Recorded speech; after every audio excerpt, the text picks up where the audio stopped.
भारत का इतिहास, कला और कुदरत, इन तीनों का जो जादुई संगम है ना, वो सच में बेमिसाल है।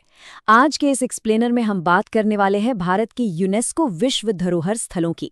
देखिए, ये कोई बोरिंग लिस्ट नहीं है, बल्कि ये हमारे अतीत की उस भव्यता की एक बेहद दिलचस्प यात्रा है जिसे पूरी दुनिया सलाम करती है।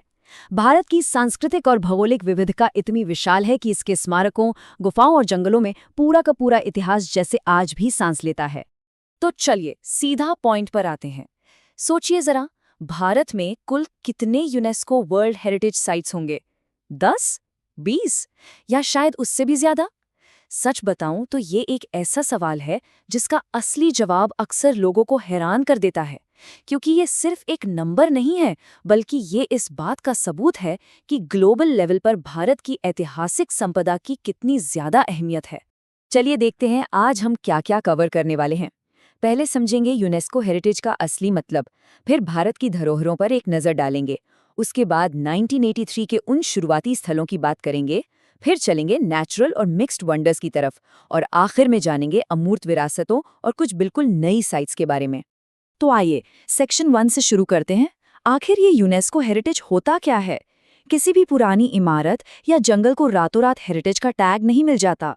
दुनिया भर के इतिहास को गायब होने से बचाने के लिए 1972 में ग्लोबल लेवल पर वर्ल्ड हेरिटेज कन्वेंशन को अपनाया गया था।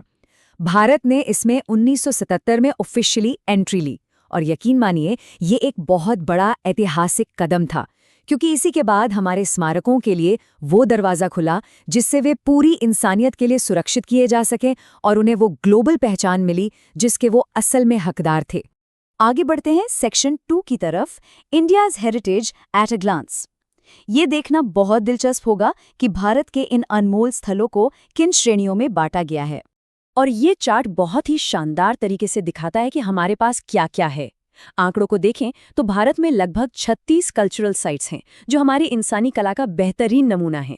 इसके अलावा 7 नेचुरल साइट्स हैं, जो हमारी पर्यावरण संपदा हैं। और इनमें एक बहुत ही रेयर साइट है जो मिक्स्ड कैटेगरी में आती है, जिसके बारे में मैं आपको आगे बताऊंगा। हेरिटेज को समझने का एक बहुत ही सिंपल तरीका है, इसे 2 हिस्सों में बांट लीजिए, मूर्त और अमूर्त। मूर्त यानी टैंजिबल विरासत का मतलब है वो ऐतिहासिक इमारतें, किले और गुफाएं जिन्हें हम सच में छू सकते हैं, जैसे आगरा का विशाल किला।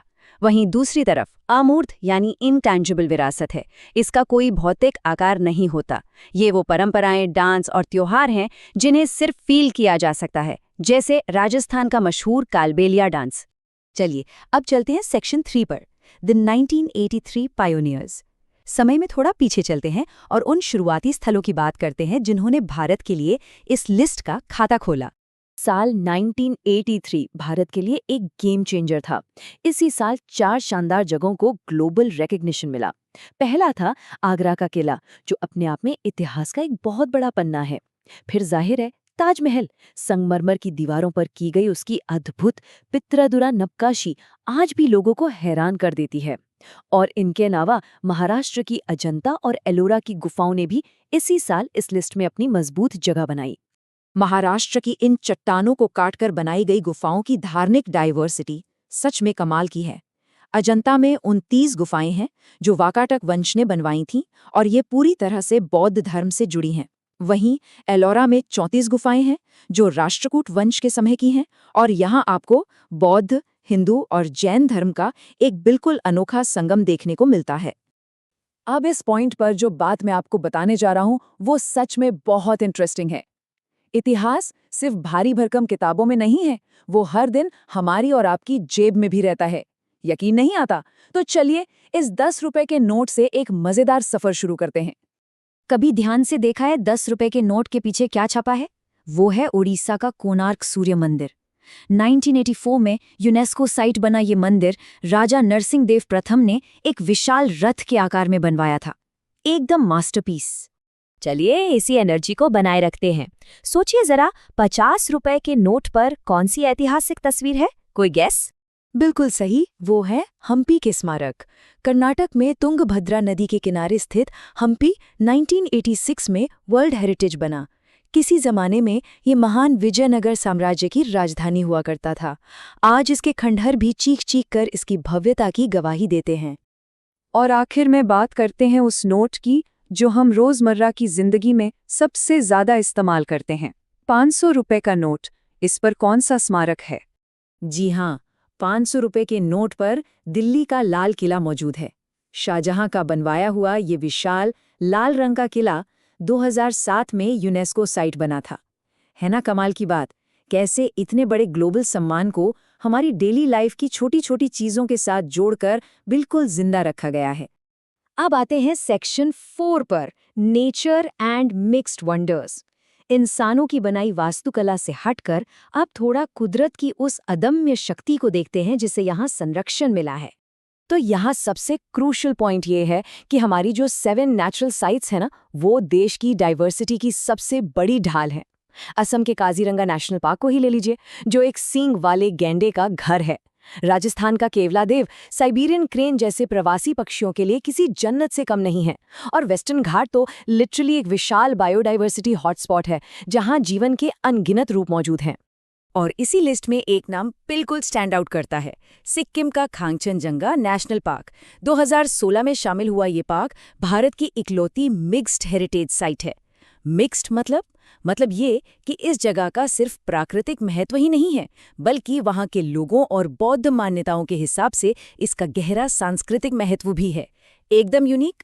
चलिए अब बढ़ते हैं हमारे आखिरी हिस्से की तरफ, सेक्शन 5, इंटैंजिबल हेरिटेज और नई साइट्स। अब बात भारत की जीवंत आत्मा की। आपको जानकर खुशी होगी कि यूनेस्को ने भारत की 15 अमूर्त यानी इंटैंजिबल विरासतों को भी मान्यता दी है। इनमें दुनिया का सबसे बड़ा धार्मिक जमावड़ा कुंभ मेला, मन और शरीर को जोड़ने वाला योग, गुजरात का एनर्जी से भरा गरबा, वीर रस से भरा छऊ डांस और कालबेलिया शामिल हैं। ये सब भारत की वो धड़कनें हैं जिन्हें आप ईंट और पत्थर की तरह छू तो नहीं सकते, लेकिन गहराई से महसूस जरूर कर सकते हैं। अब एकदम लेटेस्ट अपडेट पर आते हैं। 2024 में असम के अहोम राजवंश की मोइदम्स को इस लिस्ट में जोड़ा गया है। अगर आसान भाषा में कहूं तो ये असम के शाही पिरामिड है। यहाँ एक बहुत ही अनूठी टीला दफन प्रणाली का इस्तेमाल होता था, जहाँ राजघरानों से जुड़ी यादों और चीजों को बड़े ही खास तरीके से रखा जाता था। आइए आगे बढ़ते हैं और देखते हैं कि ये कहानी कैसे आगे जुड़ती है। 2025 के लिए मराठा मिलिट्री लैंडस्केप्स को शामिल किया गया है, जिसमें 12 बेहद मजबूत और आइकॉनिक किले हैं। ये सीधे तौर पर छत्रपति शिवाजी महाराज की रणनीतिक सोच और मराठा साम्राज्य के जबरदस्त भौगोलिक युद्ध कौशल का एक ग्लोबल सेलिब्रेशन है। इस पूरी शानदार यात्रा के बाद एक सवाल है जो हम सभी को सोचने पर मजबूर करता है। हम अपनी आने वाली पीढ़ियों के लिए कौन सी नई विरासत पीछे छोड़कर जाने वाले हैं? क्या आज हम जो कुछ भी बना रहे हैं वो कल धरोहर कहलाने के लायक होगा? क्योंकि देखिए, इतिहास सिर्फ अतीत नहीं है, ये हमारे आज के कर्म और कल की जिम्मेदारी का आईना है। आज के इस एक्सप्लेनर में हमारे साथ जुड़ने के लिए बहुत बहुत धन्यवाद। उम्मीद है इस चर्चा ने आपको इतिहास को देखने का एक बिल्कुल नया नजरिया दिया होगा।